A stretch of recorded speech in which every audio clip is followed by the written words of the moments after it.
우리에게 정말 익숙한 개념, 바로 하나님의 형상인데요.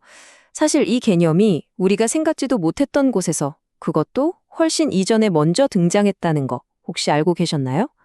오늘 이 이야기에서는 그 놀라운 기원을 한번 추적해 보겠습니다. 모든 이야기는 바로 이 구절에서 시작되죠. 창세기 1장. 하나님이 모든 인류를 자신의 형상대로 창조했다고 선언하는 이 말씀.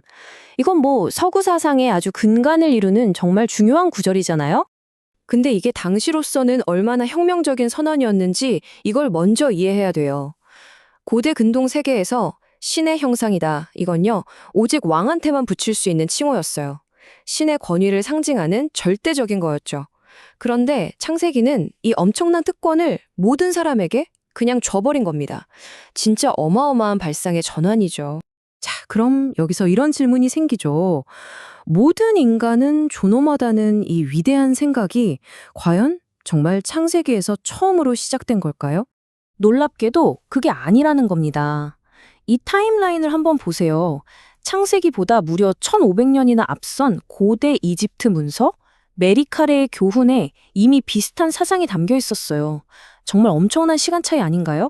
네, 자그마치 1500년입니다. 이 숫자가 어느 정도냐면요. 우리가 아는 그 거대한 로마 제국이 세워졌다가 멸망하기까지의 시간보다도 더 길어요. 도대체 어떻게 이렇게 거대한 시간차를 두고 비슷한 사상이 등장할 수 있었을까요? 자, 이걸 이해하려면 먼저 창세기 이전 시대에 신의 형상이라는 말이 원래 어떤 뜻이었는지부터 살펴볼 필요가 있습니다.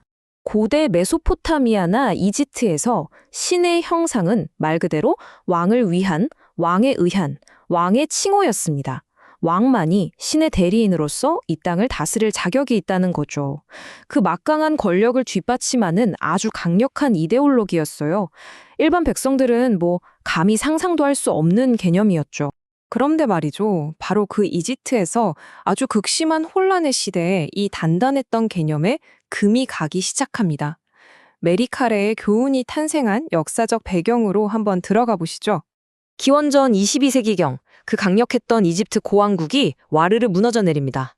파라오의 권위는 땅에 떨어지고 가뭄과 굶주림으로 온 나라는 대혼란에 빠지죠. 근데 여기서 진짜 흥미로운 변화가 일어나요. 왕의 권위가 흔들리니까 원래는 왕만 누릴 수 있었던 영원한 삶, 즉 4, 5세기에 대한 권리가 일반 사람들한테까지 퍼져나가기 시작한 겁니다. 사회 전체의 생각이 바뀌고 있었던 거죠. 당시 혼란이 얼마나 심했는지 이 문장 하나로 다 느껴지죠? 모든 질서가 무너져 내리는 말 그대로 세상의 끝과 같은 그런 시대였습니다. 메리카레의 교훈은 바로 이런 혼돈 속에서 등장한 텍스트입니다.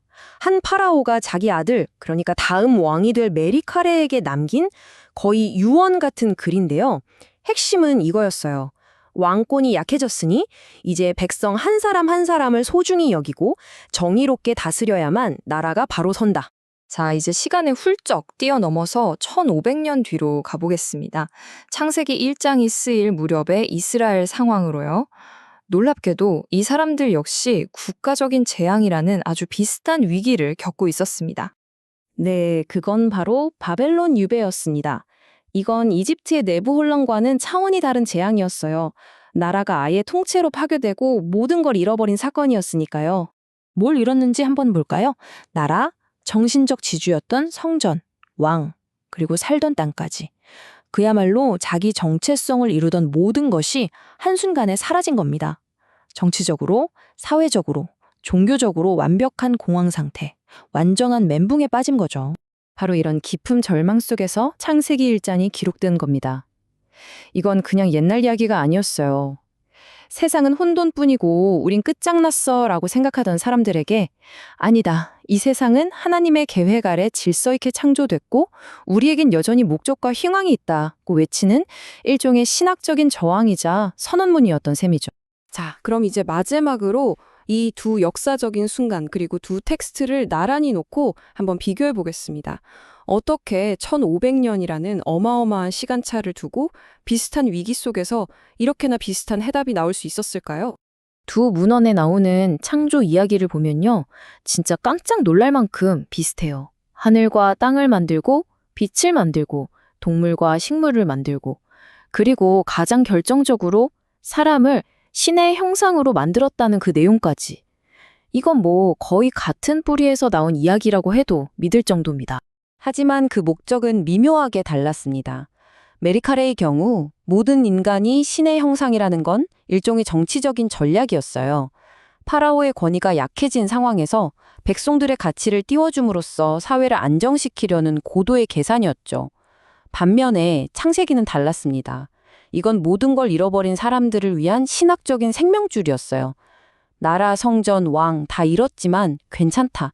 너의 가치는 그런 외적인 것에 있는 게 아니라 너의 존재 자체가 존엄하다고 말해주는 거였죠.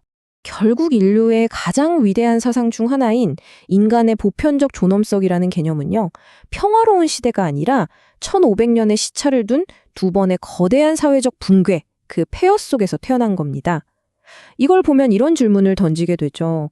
어쩌면 인류의 가장 중요한 진보는 안락하고 평화로운 시기가 아니라 모든 것이 무너져 내리는 절망의 순간에 시작되는 건 아닐까요?